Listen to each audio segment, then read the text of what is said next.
Hello besti-besti, ini Mistik, mimin manis dan cantik. Hari ini Mistik akan membahas sebuah alur film yang akan membuat para penontonnya termehek-mehek. Film ini berjudul Miracle in Cell No. 7. Film yang sudah di-remake oleh banyak negara termasuk Indonesia ini merupakan film yang berasal dari Korea Selatan yang pertama kali ditayangkan pada 2013 lalu. Menceritakan tentang kisah seorang ayah yang memiliki keterbelakangan mental namun begitu sangat mencintai putrinya sampai ia rela menerima hukuman mati untuk sesuatu yang bukan salahnya. Lalu bagaimana kisah selengkapnya? Mari kita simak. Di sebuah ruangan ada seorang bapak berseragam polisi yaitu Jang Min-hwa dan seorang gadis bernama Ye-seung. Jang Min-hwa memberikan tumpukan berkas pada Ye-seung yang merupakan berkas kasus penculikan dan pembunuhan atas tersangka Lee Yeon-gu. Ye-seung kemudian membawa berkas itu. Salju turun dengan lebat saat Ye-seung keluar dari kantor polisi. Ia berhenti berjalan saat melihat sebuah balon berwarna kuning terlihat terbang bebas sebelum kemudian tali balon itu tersangkut di pagar. Ye-seung memperhatikan balon tersebut. Ia tersenyum mengingat semua kenangan indah tentang keajaiban di sel nomor 7. Di sebuah ruang sidang, Ye-seung yang menjadi seorang jaksa pembela ingin mengatakan kebenaran tentang kasus yang menimpa Yeon-gu.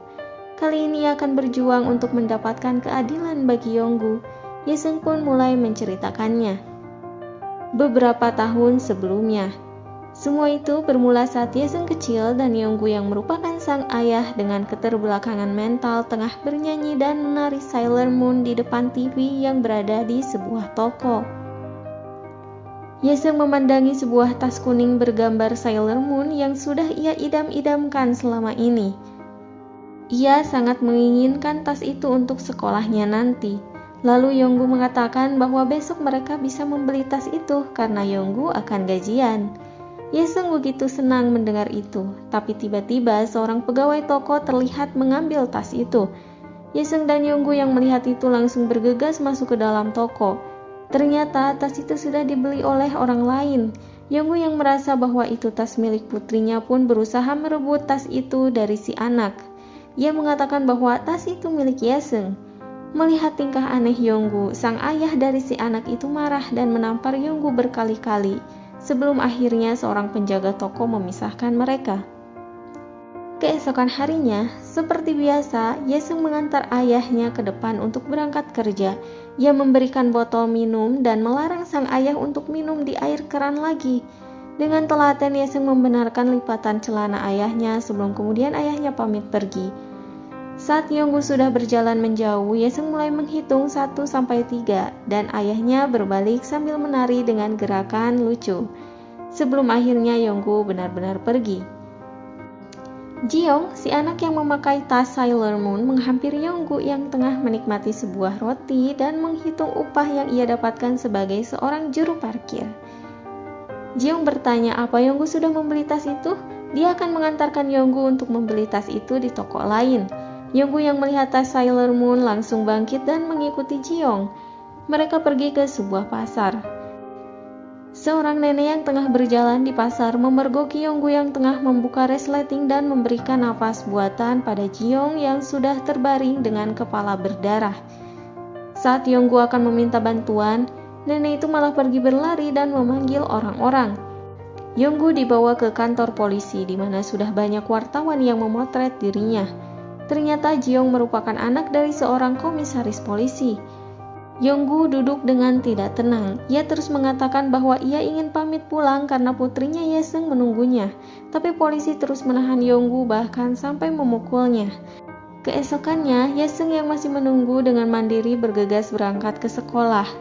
Hujan turun dengan deras. Di pasar banyak wartawan yang akan meliput olah TKP kasus Ji-young. Suasana menjadi ramai saat Yeon-gu keluar dari mobil menuju ke TKP. Ye-seung yang melihat keramaian mencoba menerobos kerumunan.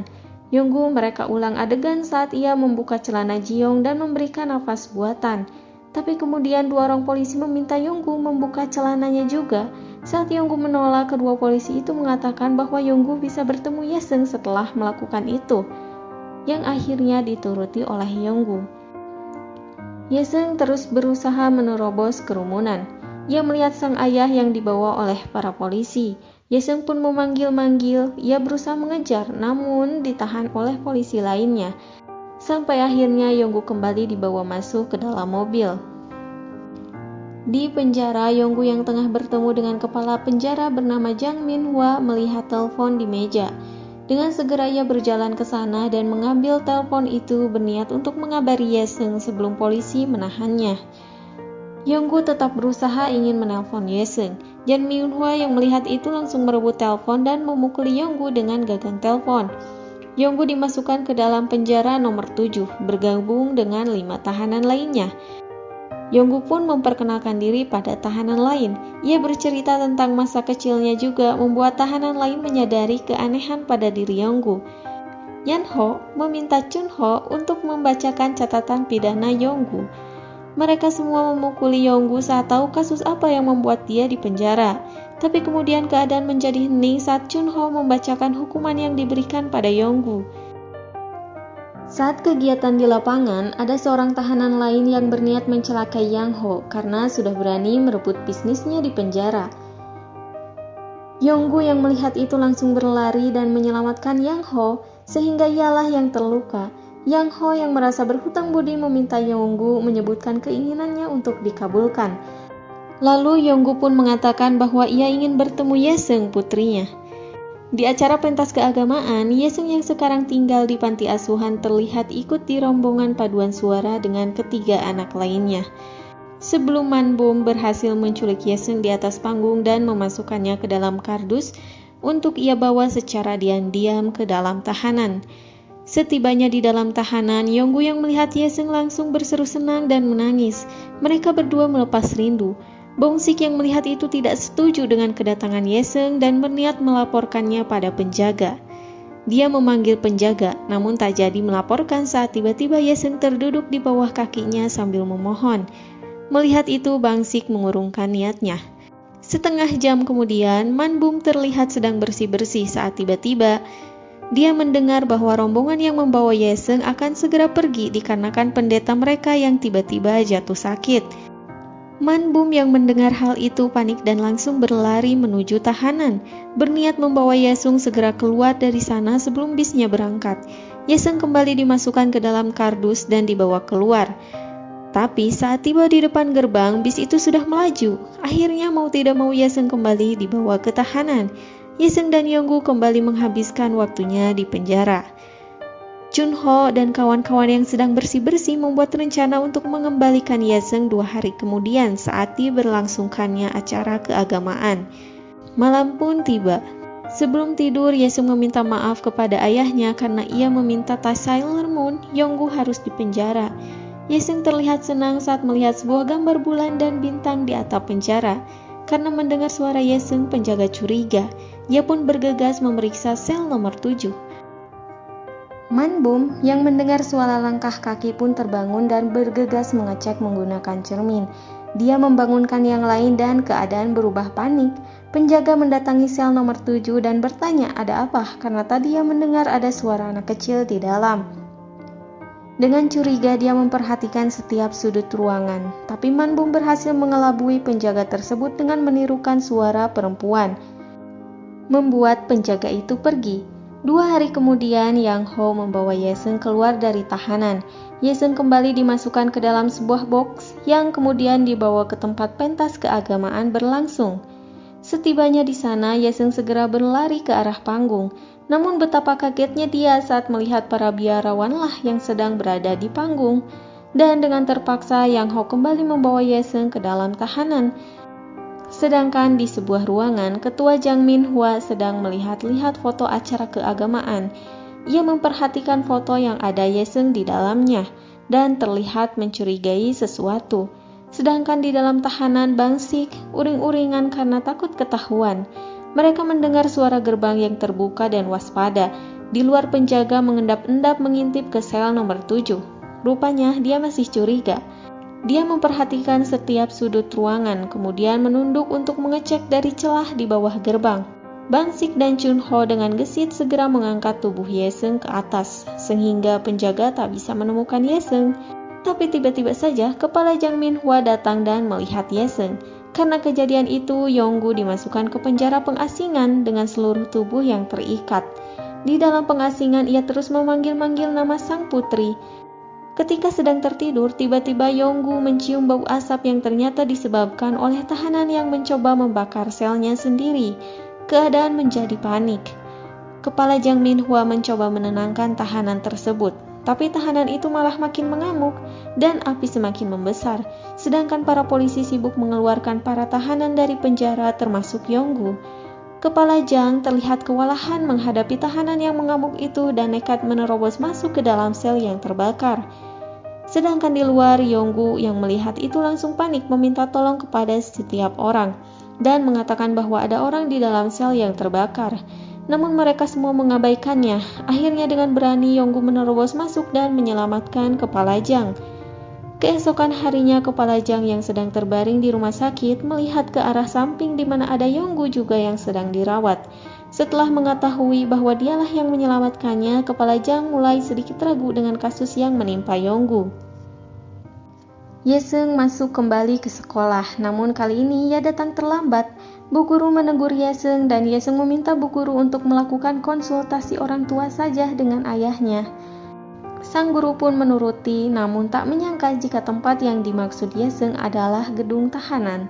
Yong-gu yang kembali melihat putrinya langsung bahagia, begitupun dengan Ye-seung. Ye-seung mengenalkan sang guru kepada ayahnya. Bu guru yang menyadari keadaan Yong-gu mencoba menghibur Yong-gu dengan memuji putrinya. Yong-gu terlihat senang dengan hal itu. Ibu guru membiarkan Ye-seung dan Yong-gu mengobrol. Pengawas melihat lampu waktu berkunjung menyala menandakan bahwa tanda berkunjung sudah habis. Dia pun kembali memaksa Yong-gu untuk kembali ke tahanan. Kepala Jang Min-hwa yang memperhatikan interaksi anak dan ayah itu merasakan sesuatu. Keesokannya, Yong-gu terlihat lebih sering melamun dan menyendiri, sedangkan Ye-seung dirawat di rumah sakit. Kepala Jang terlihat menemuinya. Saat tersadar, Ye-seung meminta kepala Jang untuk memasukkannya ke dalam penjara saja yang diabaikan oleh kepala Jang. Di dalam sel, Yong-gu dan yang lainnya sedang bermain game saat pengawas masuk dan membawa sebuah kardus pemberian dari kepala Jang. Yong-gu yang melihat kardus itu langsung teringat pada Ye-seung. Saat Yang Ho akan membuka kardus tersebut, tiba-tiba saja Ye-seung keluar dari dalam kardus membuat mereka semua kaget. Yong-gu terlihat begitu bahagia. Kepala Jang mulai menyelidiki kembali kasus Yong-gu. Ia merasa ada yang janggal dengan kasus itu, terlebih saat melihat surat pernyataan yang katanya dibuat oleh Yong-gu. Kepala Jang menjemput Ye-seung di sekolah dan kembali membawanya ke tahanan. Di dalam tahanan, Ye-seung mengajari Yang Ho menulis dan membaca. Bang-sik baru saja masuk kembali ke dalam tahanan setelah ia meminta izin untuk menemani sang istri melahirkan, namun tak diizinkan. Ye-seung yang melihat itu mengambil sesuatu di dalam tasnya yang ternyata sebuah ponsel yang ia pinjam dari teman sekelasnya. Bang-sik segera memanfaatkan ponsel tersebut untuk menelpon sang istri yang ternyata sudah melahirkan seorang anak perempuan yang diberi nama Bong-sun. Bang-sik sangat senang dan berterima kasih kepada Ye-seung. Yang Ho mengajari cara memukul kepada Yong-gu sebelum pengawas datang dan memberitahukan bahwa jadwal sidang Yong-gu sudah ditentukan. Merubah suasana yang tadinya menyenangkan menjadi mellow. Sedangkan Yong-gu terlihat tidak peduli. Kejadian kembali ke masa lalu saat Yong-gu sedang mengikuti Ji-young ke pasar. Ia terpeleset dan terjatuh, kemudian mendengar teriakan Ji-young. Yong-gu pun segera bangkit dan menghampiri Ji-young yang sudah tergeletak dengan darah yang mengalir dari kepalanya. Kembali ke masa kini. Yong-gu baru saja menceritakan hal itu kepada teman-temannya. Mereka semua mulai merasa ada yang aneh dan mulai menduga-duga kejadian sebenarnya, bahkan sampai melakukan olah TKP ala-ala. Kembali ke masa depan. Di ruang sidang, jaksa penuntut tidak mempercayai kesaksian Yang Ho dan Chung Ho karena mereka mantan seorang napi. Lalu Ye-seung dewasa meminta sang ayah angkat yang ternyata kepala Jang untuk memberikan kesaksiannya. Kembali ke masa lalu, di mana saat kepala Jang menemui komisaris polisi untuk menjelaskan kasus Yong-gu. Namun sang komisaris masih teguh dengan pendiriannya. Sedangkan Chung Ho CS membantu Yonggu berlatih untuk persidangan nanti. Mereka membantu dan menyemangati Yonggu untuk menjelaskan kejadian yang sebenarnya. Yesung pun ikut menyemangati sang ayah demi mendapatkan keadilan. Hari persidangan pun tiba. Yonggu diantar ke Palajang untuk hadir di persidangan. Kepala Jang menyemangati Yonggu dan meminta Yonggu untuk berkata jujur dan jelas. Tiba di ruang sidang, Yonggu terus mengingat kata-kata sang putri yang memintanya untuk menjawab dengan jujur dan jelas. Sidang pun dimulai. Jaksa penuntut mulai mengajukan pertanyaan mengenai Yonggu yang dengan sengaja menculik dan membunuh Jiong karena dendam kepada komisaris yang memukulnya di toko. Namun Yonggu hanya diam saja. Kilasan tentang komisaris yang menemuinya sebelum sidang dimulai tadi silih berganti berdatangan di kepalanya, di mana sang komisaris yang memukul dan mengancamnya. Jika Yonggu mengatakan yang sebenarnya, maka komisaris tidak akan membiarkan hidup Yesung tenang. Begitupun dengan seorang pengacara yang ditunjuk untuk membela Yonggu, yang meminta Yonggu untuk tetap diam jika ingin putrinya selamat. Jaksa penuntut kembali bertanya, dan kali ini Yonggu menjawab dengan tegas bahwa benar dia telah melakukan semua tuduhan yang dituduhkan kepadanya. Kepala Jang yang mendengar itu langsung marah dan berusaha menyadarkan Yonggu yang terlihat ketakutan dan terus meminta maaf. Yesung yang hadir di sana pun hanya bisa menangis melihat itu semua. Sedangkan Yonggu masih terus meminta maaf untuk sesuatu yang tidak pernah ia lakukan. Dan keputusan pengadilan pun sudah diputuskan bahwa Yonggu akan menerima hukuman mati. Sejak hari itu Yesung sering menemui ayahnya di penjara dengan ditemani Kepala Jang dan sang istri. Sekarang Yesung tinggal bersama Kepala Jang dan sang istri. Di tempat lain, Kepala Jang menemui guru Yesung dan meminta untuk bekerja sama untuk membuat kejutan untuk Yesung.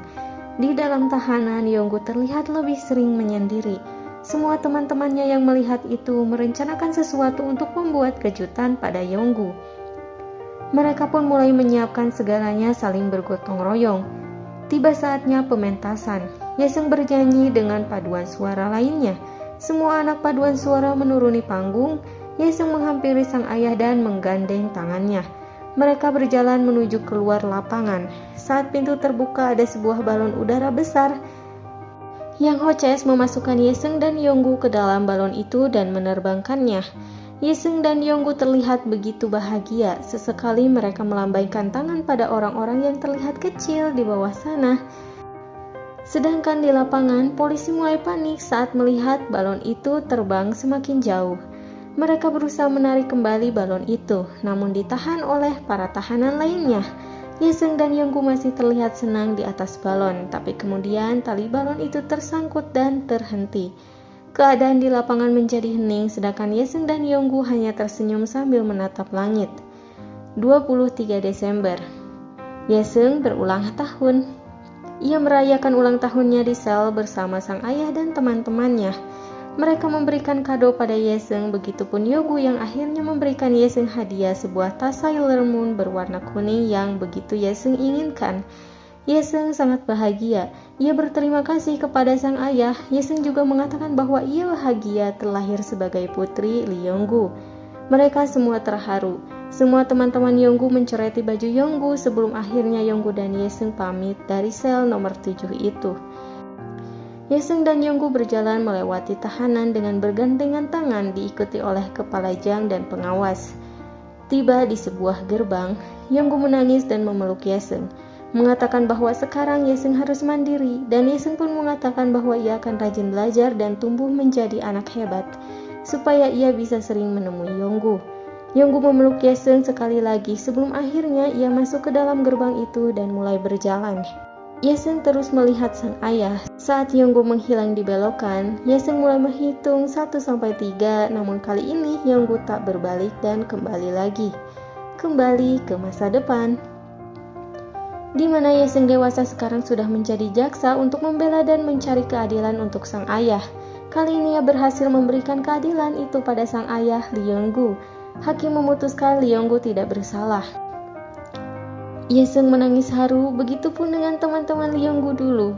Yesung memandangi balon berwarna kuning itu saat melihat kembali kilasan di mana ia dan sang ayah menaiki sebuah balon udara. Kali ini ia tersenyum haru melihat itu semua.